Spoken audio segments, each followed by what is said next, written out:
Here, visitor. You are about to embark on a journey of discovery through the rich and fascinating history of classical Greece. You'll become fully immersed in the painstakingly detailed world built for Assassin's Creed Odyssey, which you are free to explore at your own pace, without any danger or time pressure. For a directed experience, take one of the many guided tours curated by prominent historians and archaeologists. Along the way, exchange words with some of Greece's most famous historical persons. The classical Greece you are about to explore is at the peak of its glory. This period is synonymous with grand accomplishments of the physical and the mental. Architectural marvels which still stand today dot its landscape, while towering achievements in philosophy, political systems, and art still influence our modern society in profound ways. We hope you become engrossed in the dazzling riches of ancient Greece and welcome you to your visit.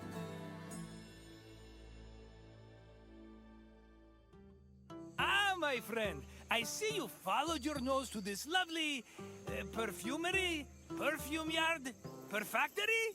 Yes, let's go with perfactory. This sensuous little island is where perfume was produced. Your nostrils are in for a treat, unless you're allergic, in which case I could sell you a wonderful remedy for a very reasonable price. No? Okay then.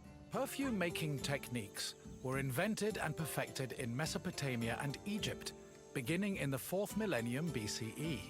By the time of the Mycenaean era, perfume played an important role in the Greek economy.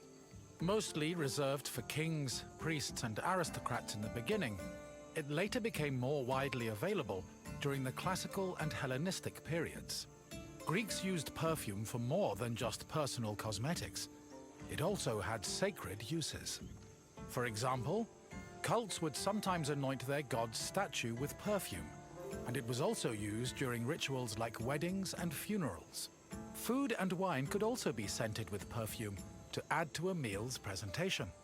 The art of making perfume was part of medicine and pharmacology, and physicians devoted entire books listing the best perfume recipes. Perfume is made up of two main components: a greasy substance called an excipient, like vegetable oil or animal fat, and an odorous substance such as flowers and plants. For ancient Greeks, the most common excipient was olive oil. According to Theophrastus, however, the most valuable oils were those extracted from nuts in the Syrian and Egyptian deserts. The odorous ingredient could be taken from a variety of sources. These include flowers like roses or lilies, herbs like oregano, spices like saffron, resins like amber, and leaves from plants. Some fragrances were also imported from outside of Greece, like Indian cinnamon and Syrian frankincense. These exotic scents were considered exceptionally precious. Mixing scent into the fatty excipient was called enfleurage, of which there were two methods.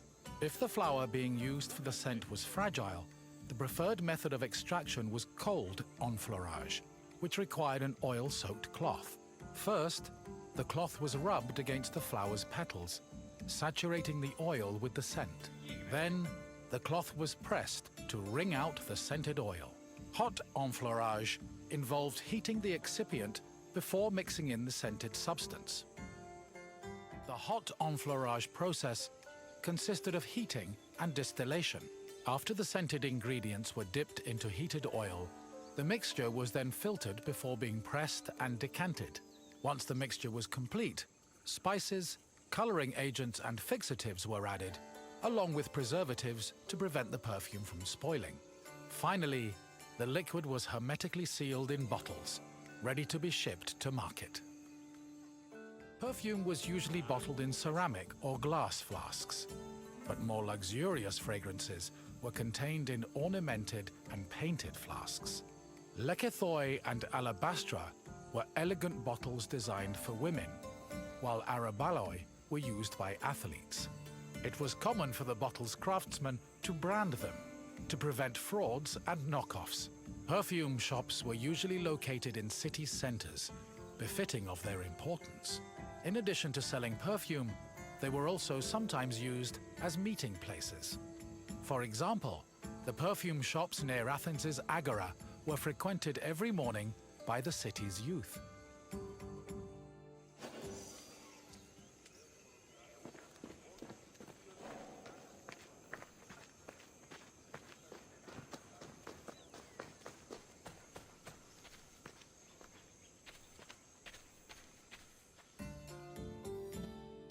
The main purpose of perfume was to attract members of both the opposite and the same sex. We can trace this practice back to a scene in the Iliad, where Hera used perfume to seduce Zeus. Similarly, hymns about goddesses like Demeter and Aphrodite always mention their pleasant smell, further solidifying the belief that scent and seduction went hand in hand. However, perfume was also a mark of social status.